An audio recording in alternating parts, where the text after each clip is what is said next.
Welcome back to another episode of Cities in Motion 2. Today we're going to do a little bit of an example of some more advanced designs in Metro Track, uh, creating pass-by loops and using the various forms of track that we have in the program.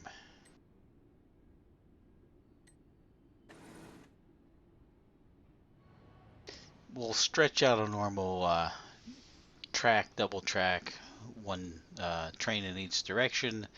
And then what we'll do is we'll show these various forms of track. What we'll do is we'll grab the 4-track, which has 2 tracks in each direction, and we'll build a station, and we'll make the inner tracks or the bypass tracks, and the outer tracks will be the ones that actually stop at the station. And here we'll put it back to 2 tracks so our trains can continue on down the line and stop at future stops.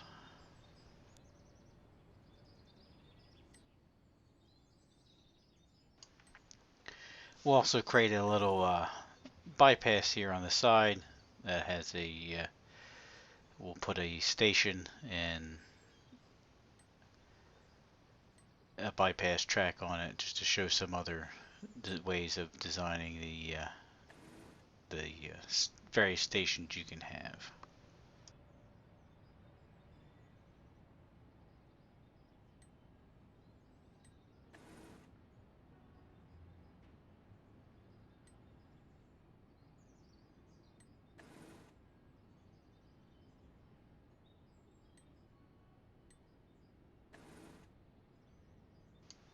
And you might find this design in like a subway system where they'll have express tracks and normal tracks and to to make their line run.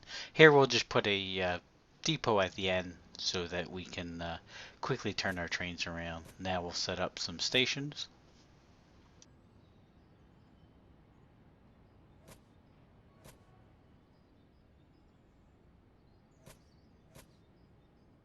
For when you have the 4-track, you can only put the stations on the outside, and we'll use the little waypoints. Those are the green circles as waypoints to. Now you don't have to do waypoints to train if it doesn't stop there. If you have track like the way I have it set up, where it's 2 tracks to 4 tracks, the trains will automatically bypass it if the station is occupied.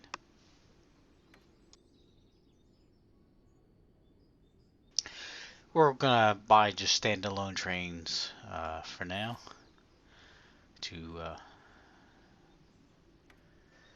demonstrate uh, how this bypass will work.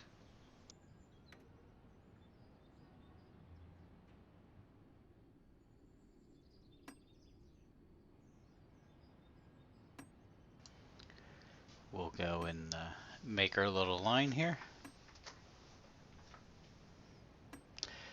Now it has to come back to the original station. It can turn around on that depot, but it has to return to the original station. Here we're going to make like a local train that will stop at all the stops.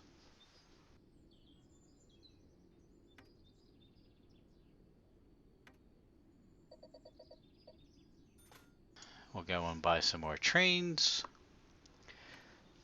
We'll now create like an abbreviated express line that will not stop at all the stops. We'll have it bypass.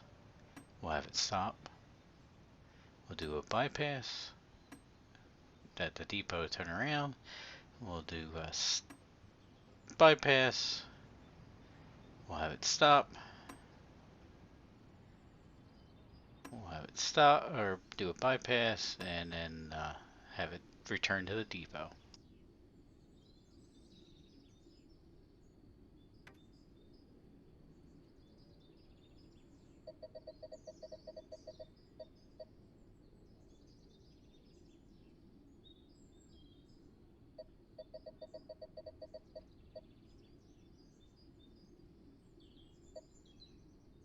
We'll go and set up 1 train an hour so that we can just show the line at a pretty good capacity. We'll just broaden the schedule so we have enough uh, trains flowing. Even though there's no passengers to pick up, it's just more for demonstration.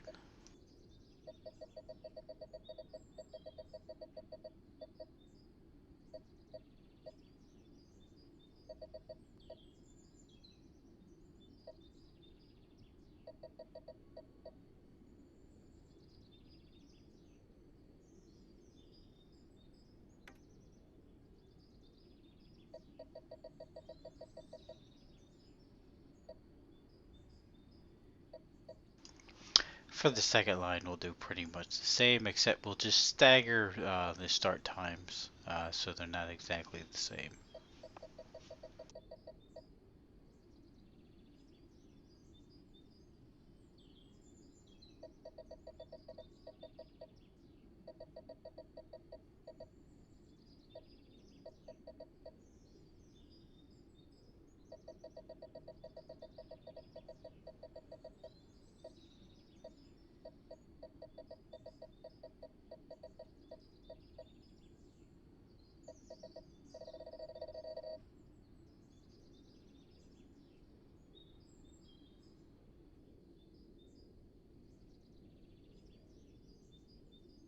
Alright, now we have our first metro running. This is the express. He's going to go right down the track.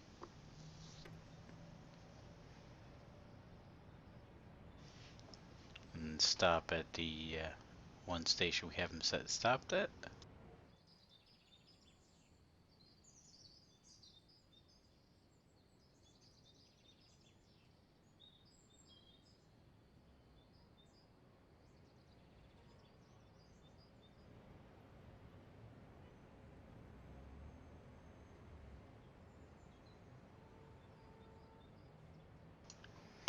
You can see it heads in to the other depot. It turns right around and heads right back out.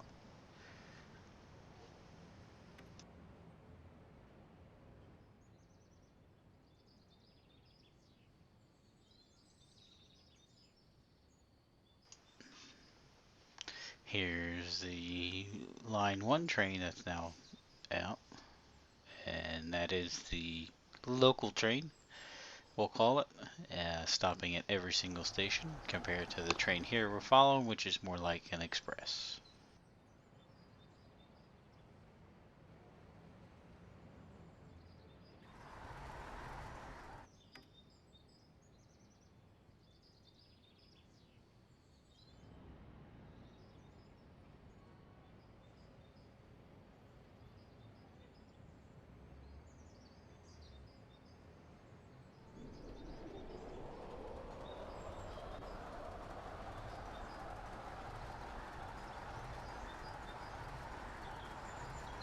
As you can see, the local stopping, the express is passing right on by.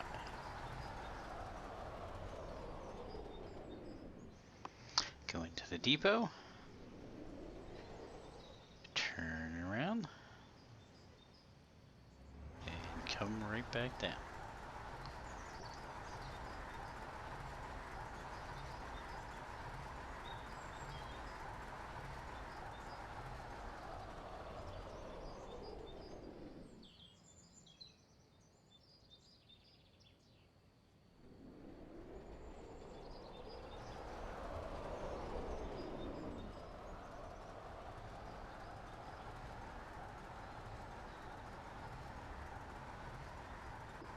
The trains won't crash into each other. They'll always keep their distance. Now here we're going to do a slightly different setup this line, a little alternative. At the end, instead of having a depot, we'll just do a loop and allow the trains to just go around the loop rather than stopping at the depot. Either way is fine to end your line when you want to end your line and bring it back to the station, to the main depot, I should say.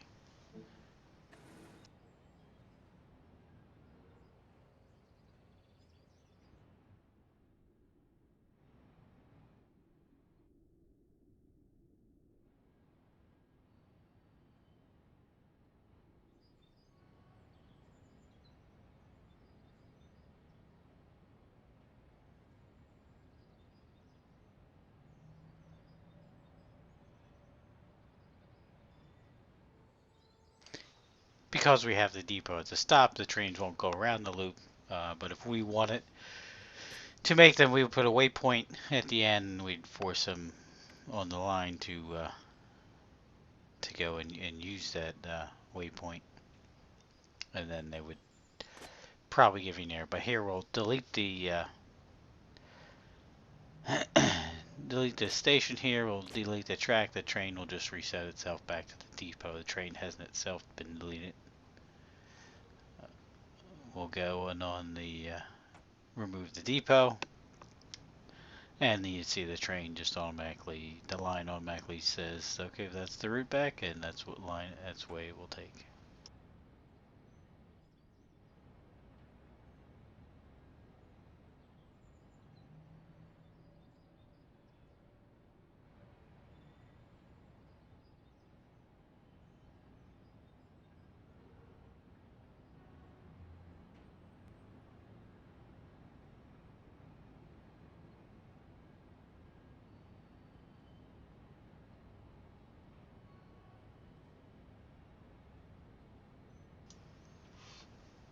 Now here we're going to add a third line, so I'm going to put a new depot off to the side here. We're going to have it join the tracks.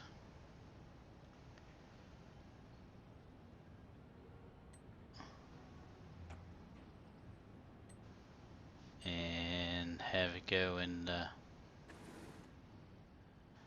meet up with the line. Now we're going to get a third train going. This is so what you can do with the creativity of having a line. Here what we'll do is we'll do what we did on the other side. We'll create a another little branch and separate station.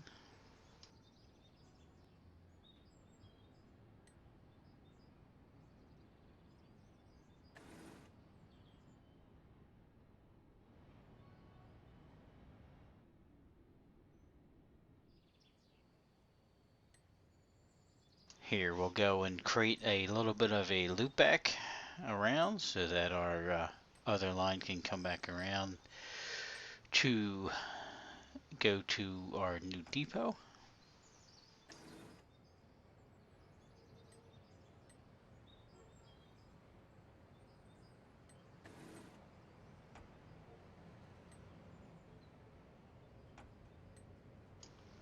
And we'll go and get this to connect so we can continue our line.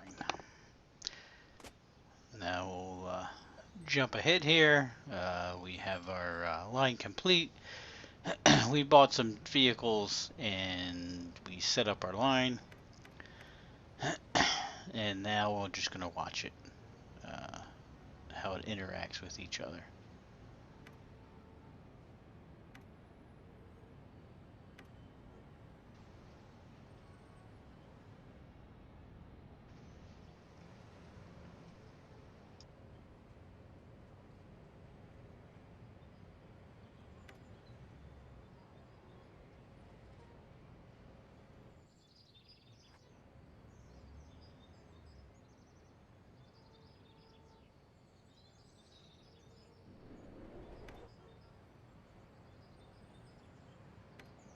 Yes, for this third line, we'll have it use the outer station. Here, it'll go down the line. When it's clear, it'll cross over. Loop. Come back.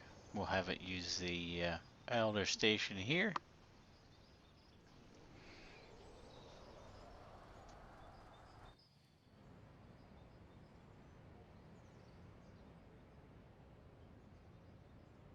And make all the stops. The more different lines that all use the same tracks, it can get kind of crowded, so sometimes you might want to have alternative extra stations that you'll divert the train to so that the trains can all unload and load on new passengers. Above ground, if this was a subway, you would have all the stations. They would get out and go to one station. Out here, if it was in a city, they could go from one station to another, or you can create a little pedestrian bridge that helps them get to the other side. Or even a different line. As you can see, one train's waiting for the other train to leave, and when it does, it's all there. Once again, thank you for watching. Be sure to tune in for future episodes. Please be sure to subscribe so you're alerted to any future episodes in Cities of Motion 2.